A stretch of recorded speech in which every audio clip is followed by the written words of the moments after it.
Hey guys, today I'm going to be taking the door panel off of this 2021 Jeep Wrangler JL Sahara Edition. I'm going to install some sound deadening. I bought some of it on Amazon. It's Amazon Basics brand. It seemed to have pretty decent reviews, and it was about a third the price of the competition. So the only thing I don't like about it is it's blue and it says Amazon Basics all over it. But if you're going to have it inside something like this, it's going to be completely covered up, so you're not even going to see it anyway.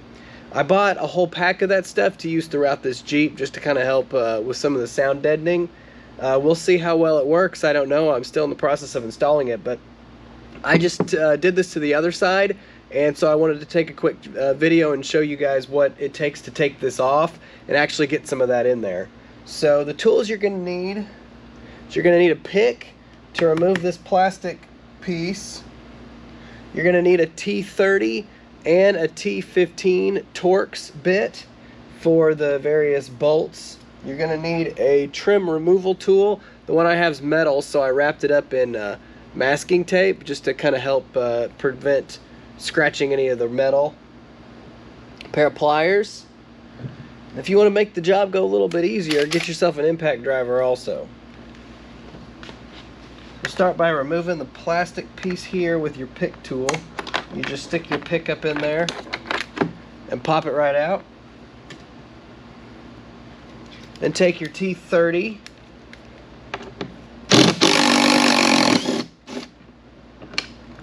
and pull. There's one there and there's one down there, or your two T30s. Switch over to your T15 and you've got one right here. And you've got one more down here. That looks like all the bolts.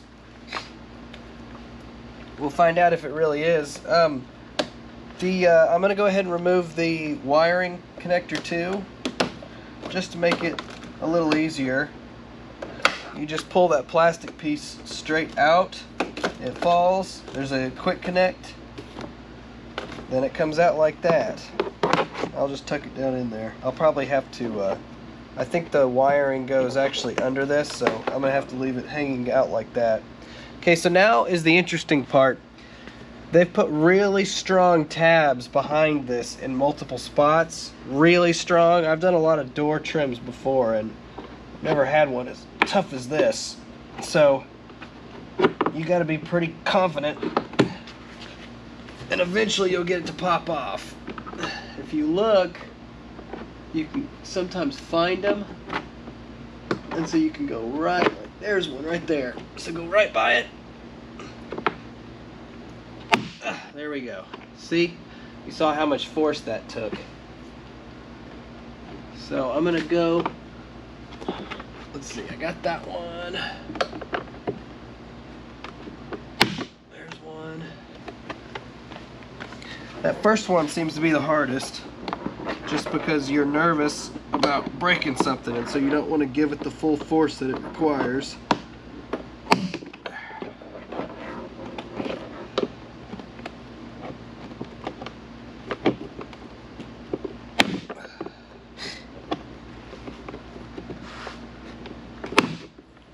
Okay, that's 5, probably one more over here somewhere.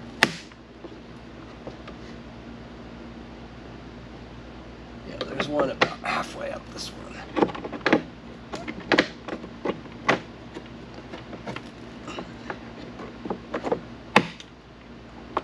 There we go. Okay, it just lifts, comes out. Go ahead and slide this thing off while we're at it. It just pulls up and then slides out. That's helpful because you can look down in there to kind of see what you're working with if you don't trust yourself. So you can get a angle down here. Here are the two cables. Here are the two cables that go to the door handle. So what I found on the other one was this one just pulls out pretty easy, and then you've got quite a bit of room to work here. I'm gonna fold it over. That one Just take your pliers, eat it. Take a bite right there. This is hard to do while holding the camera, I apologize. Pull that out. Just work it off like that. And there's our trim piece. Let's go set it down somewhere. When I told y'all the tool list, I left off one. Sorry about that. A 10mm. You could use a ratchet, but I'm using the impact driver. There are 1, 2, 3, 4, 5, 6, 7, 8, 9 of these 10mm bolts. But before we take them out, actually, I just remembered we want to roll the window down up. I've got it down right now. We want to roll it up maybe about a quarter of the way, and that should expose a bolt right here that we can take out, and that will take the window off of this plastic piece. And of course, you got to have your wiring harness still plugged in. So maybe I should have not skipped that step yet.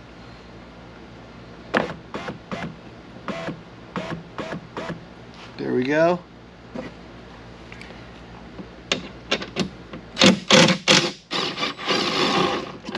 Okay, there's our 10mm bolt that holds the window in place.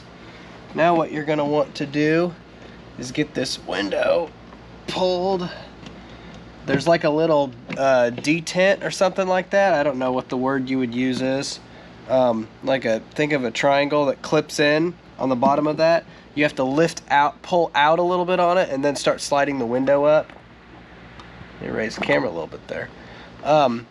And then now this glass is free from that piece. So what I found is get it all the way up, push it up nice and tight, and then it'll hold itself in place. So now roll the window all the way down, and let's get to pulling these bolts out. So actually, let's unplug that wire again. There we go. So also remove the bolt that's holding the strap on. That'll make it a little bit easier.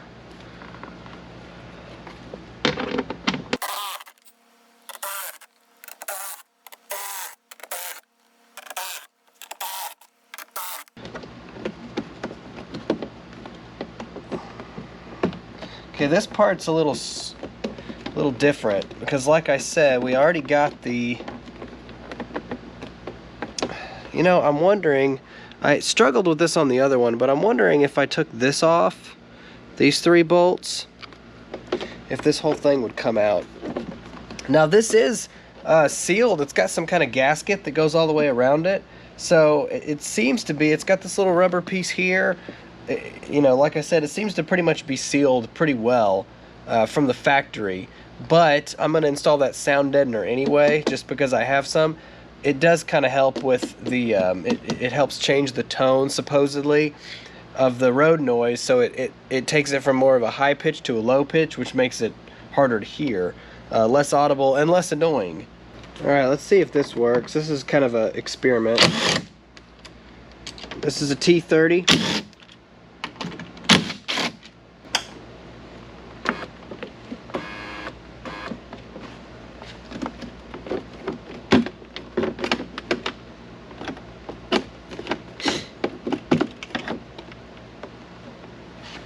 Okay, it does help if you leave the window at the distance I had, which was like, well, no, I guess oh, my window's sliding down. That's not a good sign. Okay, it gave me a little more movement. I'm going to keep it like that because there is a little bit of room there to work. Okay, so from this point of view, this is what it looks like. I don't have a whole lot of room to work, but just moving that stuff around, I did have to pop. Man, I need to set this light down. Let me set it there. There we go. I had to pop this piece off. It's 2 more clips. I actually just reached my finger back here and pushed the bottom one, and then the top one came out. But I now can move this thing out enough to be able to see in there. All I'm going to do is put 1 sheet. I'm going to have to cut it because 1 full sheet obviously won't fit. They're kind of large. I'm going to cut it and have 1 kind of going along the top and then 1 going along the bottom, and that should help. One thing I want to caution you about is make sure you keep this window up at the very top if you start to notice it coming down. push it back up to the top because that helps hold it in place better. I don't think it would be a good thing if this window came crashing down because it may not be, you know, it's glass, it may break. I don't know, maybe it'll be fine.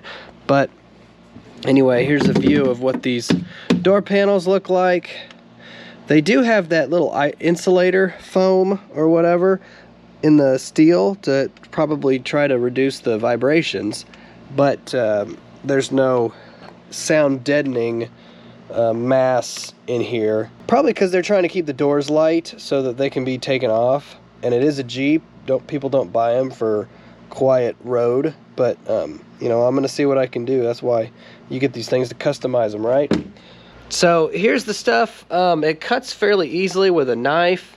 You just, you know, I got it on some particle board here, a scrap piece of wood, and so what I did was I got a rough measurement. This is, I think, 8 inches is what I came up with. Yeah, 8 inches roughly. And the length of it was like 19, I believe. But I cut 8 inches, and then I kind of started setting it in there. And then this stuff, it's got some kind of it's butyl on the other side, but you can kind of mark it with your fingernail. You can see what I did there. So I set it in, and then I just kind of took a couple different passes of going, okay, this is the edge. And so I kind of would mark it, draw on it with my fingernail, and then come out and cut roughly the same line that I put there. I usually cut a little bit more off just to be safe. So this is what I ended up with. This is where the little, I don't know, window, well, let's just go show you. There's the dark abyss. Let me get it set in there, and then I'll shine a light on it.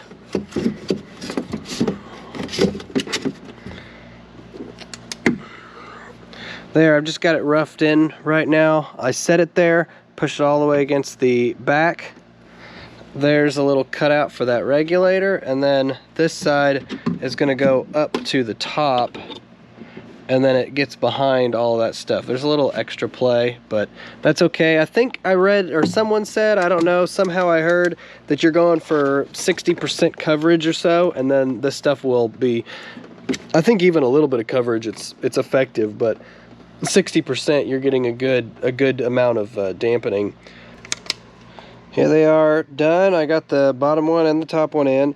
I think you're supposed to use a roller to apply this. The only roller I have is like a floor roller, and so it's kind of large. It doesn't fit in here very good. So I just really took my time and went through and pushed it with my fingers, every little square inch of that. All right, so to do the bottom one, the way I did it, since it's a lot smaller, is I just took a piece of paper and I set it in here. And then I just bent, I got the light there, so it's not going to fit in as good, but I bent the corners of it.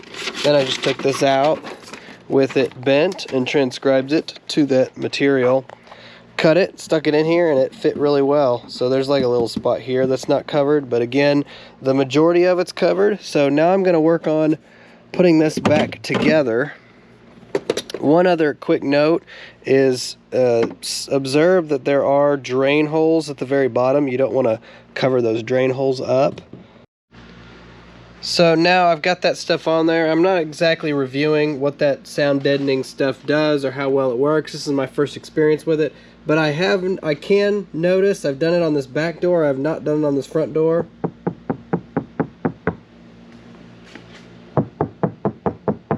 I'm hitting it about the same, you know, as far as I can tell. That's a lot quieter than this one. Hopefully you liked this video, you got some benefit from it. If you liked it, give it a thumbs up. If you like to see videos like this, little projects that I come up with and work on, consider subscribing. This is a new Jeep. I got it last Friday, and I've already got over 1,400 miles on it. Haven't done a whole lot of off-roading with it yet, but the mods are just now starting. That was one of my first ones. So stay tuned and subscribe if you want to see more videos like this. Thanks for watching.